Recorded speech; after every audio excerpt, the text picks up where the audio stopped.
So when I came to Vertical, I wanted 3 things, and that was hard skills, I wanted experience, and I wanted career direction. I really didn't, I didn't have a focus, I didn't care about making friends. I wanted to get in and I wanted to get out as quietly as possible. I wanted to build a killer resume, and that was my goal in life. That I did get a killer resume. Everything that I just mentioned, well, most of what I just mentioned did come to fruition.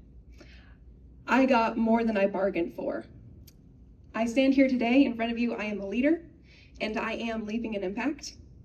My name is Chaya Gammon, and this is my presentation that I'm not going to cry through. So my first individual project by myself was trying to figure out project management.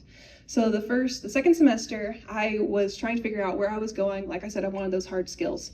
So I was really looking into project management because I had a lot about organization and structure and leading people, and I thought all of those things were really cool, and so I wanted to look into that. And so I talked with the executives here, and the first thing that they were saying was like, this is awesome. Your first project, we want you to find the project management software for the ecosystem, which what that means is kind of a crazy thing that I'm telling you. What they're saying is we have Vertical Life, which is the parent company over Vertical Immersive, Vertical Studios, and Vertical Wealth. It's a bunch of different companies, and there wasn't a software originally to have everything organized. So there was information a bunch of different places, and it just wasn't clear. And so they were wanting me to put together or to research a project management software that would refine, clarify, and bring clarity for the ecosystem. So this was my first time really dreaming big, because what they were asking me to do was to find a software that would have lasting impact for an ecosystem that I believed in. And as a 20-year-old, that's kind of a crazy thing to think about doing for myself. So for the first project, I just want to ask you guys, how many 20-year-olds do you know that can say that they have researched, they have implemented, they have onboarded staff with this program, with any program, and then have taught a class on this program? Because that's what I have done. That is what I have done today. So my next thing that I got to be a part of was Wayfinders, which is the discipleship course. Wayfinders was a big stretch for me too. I got to co-lead it with Langdon, and starting out, we both realized that this wasn't serving our class the way that we wanted it to serve them. And so we immediately got to trying to figure out what we can do to fix it, figuring out how we can better serve our class. And so we got in touch with Mr. Dillo, which I don't know where he went. There he is, Mr. Dillo. And had started this very long string of every single time after class, we would talk for hours about this course. We discussed and we strategized and we tried to figure out how to make it better, and this was something that is hugely impactful for me. So thank you, Mr. Dillo, for speaking into me. But a story that I think best explains something that I learned from Wayfinders was when one of the days we were talking to Mr. Dillo, and afterwards he ended up telling us some of his testimony and his heart of mentorship. And I had been coming to him like, how do you phrase questions? How do you explain things? How do you put together this program? And as I was hearing him tell his testimony and his heart showing to me, I was like, wow, there is so much at work here than just me trying to do my best. There is eternal impact. And this isn't about me at all. This is about the people that I'm trying to lead, that I'm trying to work with, and what their walk with Jesus and what their walk as a Christian is. And so that was a tonal shift from just looking at how am I presenting myself, what are these things, these skills that I'm learning, to there is more at stake here than just me. So that moved into, it's got hard. There was a season where it wasn't easy. Now, up until this point, I've had a lot of fun with my friends, and all the classes were incredible. And then there was a time where, like I said, Wayfinders was hard and difficult before it got better. Our classes weren't quite serving me the way that I wanted them to. My apprenticeship wasn't clear. Quite frankly, my personal life, I was having struggles in that too. And so that wasn't easy. And that was like 7 or 8 months of just hard. And for that long time, that will kind of suck the life out of you for a little bit. Trying to get back on my feet was a little bit of a challenge, but I want to say first, for Vertical, I recognize that we are the first full class that went through this program. We were the guinea pigs. So it wasn't going to be perfect all the time. It was perfect a lot of times, and we have a lot of really good memories. But it wasn't going to be perfect all the time. And I'm so thankful for the staff and the facilitators and our teachers who worked with us and who helped us grow through every single moment of this program.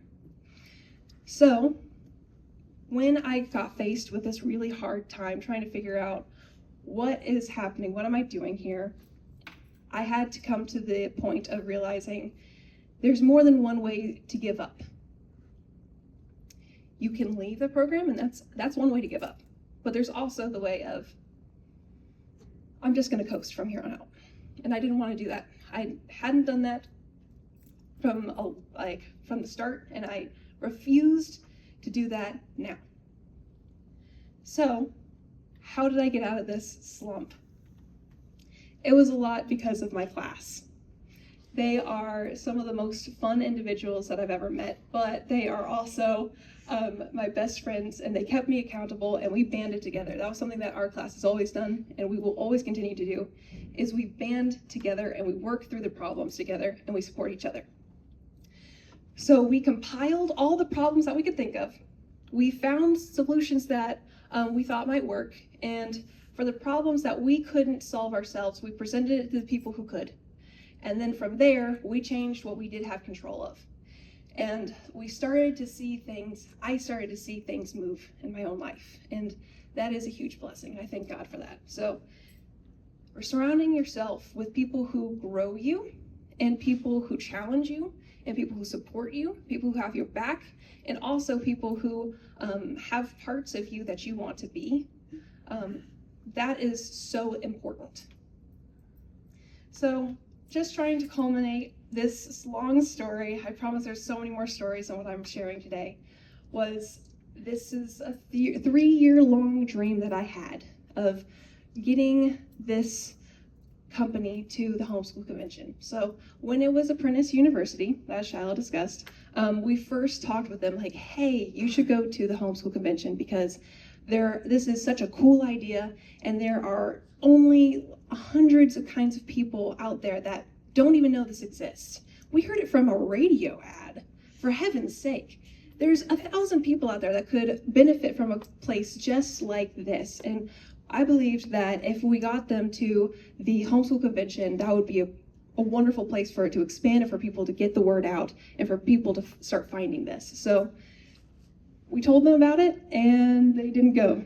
And then it turned into Vertical Immersive, and we weren't able to go to the Homeschool Convention that second year either. But this year, we were able to go. And I was able to be a part of the team that was putting this whole shindig together.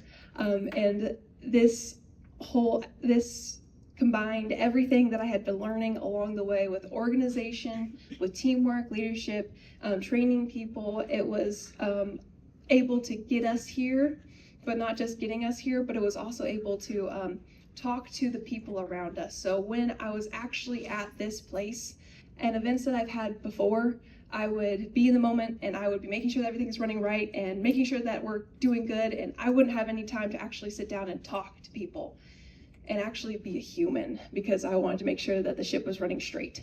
But when I got here, when we got to the Homeschool Convention, we actually got to be in a booth, and it was surreal standing in the booth being like, wow, this is a 3-year-long audacious dream and we're here. We made it. But when I was there, I was finally able to not just be a part of this this project, and it was going well, but I was also able to talk to people. And as they came up, I was able to take the moment and step back and think, God, what are you saying in this moment? And what do I need to say to them? And pray for them. And so for me, it was the culmination of, I wasn't just a individual contributor or a leader. I was someone that could be a human as God was calling to me in the moment, using the gifts that he put in my heart and in my life to use. So not only is this a really cool trip that we got to do, as I think our senior trip, that was really awesome to be able to go out and bang with you guys. But it's also something that I hope will continue to happen, and that there are, it sounds like, plans in the future that this will continue to progress. So these are all ways that I got to be able to create something that was repeatable, that will leave an impact. And so I think for me, what I kind of want to wrap up here with saying is, I came here, again, wanting hard skills. I wanted experience. I wanted to build that pie-in-the-sky killer resume, and I got that. But I also got significantly more. I am leaving with being a leader. I am leaving with knowing that I have radical ownership of what I put my hands to and the kind of dreams that I dream for myself, and making sure that I'm not putting a box on my dreams, because God is calling me higher. And so I'm not leaving with just what I accomplished. What I'm leaving behind as well is my character. And so the impact that I hope that I have left, not just as structure organizational wise, is, trying to put things together, but it's also the character of, I'm not giving up. I am dreaming big, and I'm trusting God for the future. So I'd like to thank again the staff and the facilitators for being outstanding and more than I could have hoped for. I'd also like to thank Mr. Dillon, because you have spoken into my life more ways than one. My class, because you guys are outstanding, and I couldn't have done it without every single one of you. My parents, because if you think I'm impressive, then you can just thank them, okay? And I'd like to thank God, because I would not have been able to do this without him. There were many times where I had to step back and go, God, I'm putting this at your feet, because this is yours, and that's where it belongs. So, with that, I've got a little bit of time for questions, so who has the first one? So I know a little bit with regard to the software stuff you were working with, and I know you were trying to collect information on courses and syllabi. How did that come out? Did you come up with some sort of learning management system that the schools would be able to use? Can you say that last bit one more time? Did you come up with some sort of learning management system the schools would be able to use, as opposed to Microsoft Teams, where you just post your assignments over everybody sees them? So what we're referring to is I wanted to pull together all of the projects that we're going to do in a couple of our classes, so that when we're going through in my class, my classmates could learn how to put together tasks and ClickUp and be able to assign things and basically use it so that in the future they would be able to not be so overwhelmed with the monstrosity that is ClickUp. So I was able to compile a lot of the projects and the information for that specifically, but I'm not specifically in charge of putting together the syllabus.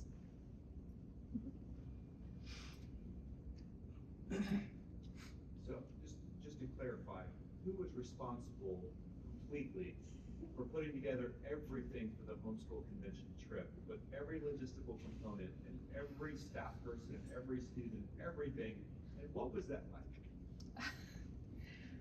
Specifically, it was me. I also had a group, I had a team that was alongside me, and I would say it was overwhelming for a while, but as things started to go into, slot into place, I got to really see it all come together. And I remember a couple moments along the way of, holy crap, we're actually doing this, guys. We're gonna make it. So I think for myself, I think the process was overwhelming. I think that really big events usually are. But it was a very good stretch and reminder of, hey, this might be overwhelming, and you might technically not have the skills in the beginning to do this, but that does not mean you're still meant to do it and get it accomplished. And you have people that can come alongside you along the way. So I think that's the biggest takeaway from putting together that project.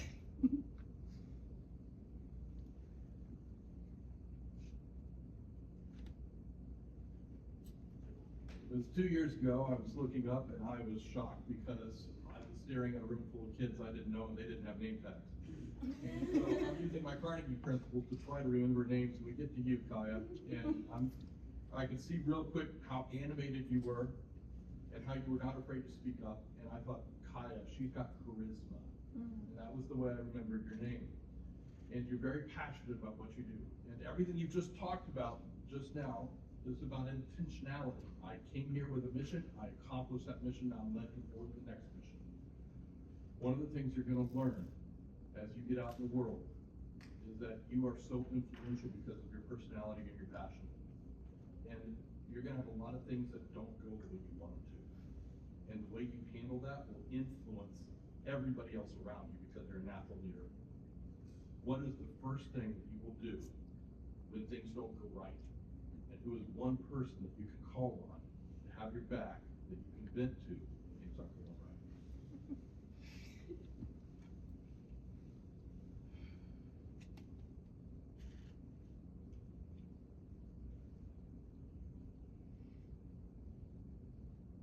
When things don't go right,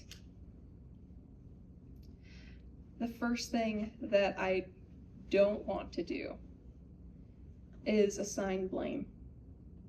And I think that's a trap that I've seen multiple times. And so for myself, it's more of a, okay, this thing happened, but this isn't the end, and we're not stuck here. And there are brighter days ahead, and if we work at this, it's gonna get better. And so for me, I always remind myself of the hope that this isn't the end, and that this hard thing isn't it. And I will move forward to make it, I will move forward to make the problem become the solution. So for who I have, and I will most likely still continue to vent to, is my brother.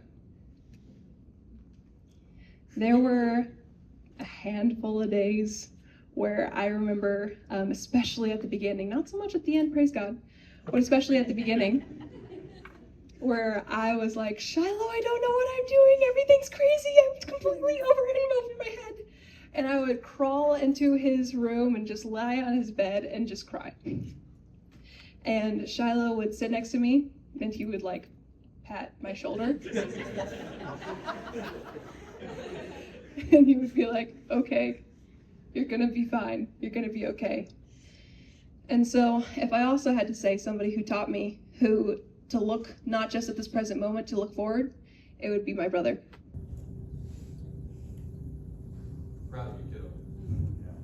Thank you. Wonderful job. Okay, wait a minute. I was told I have to now stand up and say. You know we are so incredibly proud of you. We have been your whole life. But I am so thankful that you have had this opportunity to come here, to step out on your own, and to see for yourself that you can do it, that you've got all of the things in you that we told you you have in you, and that all of these wonderful people have been here to see it and to affirm it in you too. So we love you, we're so proud of you, so proud of both of you. Wonderful job.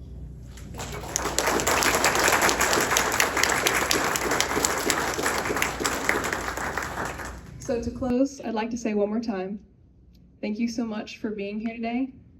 And for me, what I'm taking with me is I'm a leader and I have impact. My name is Chaya Gammon. Thank you so much.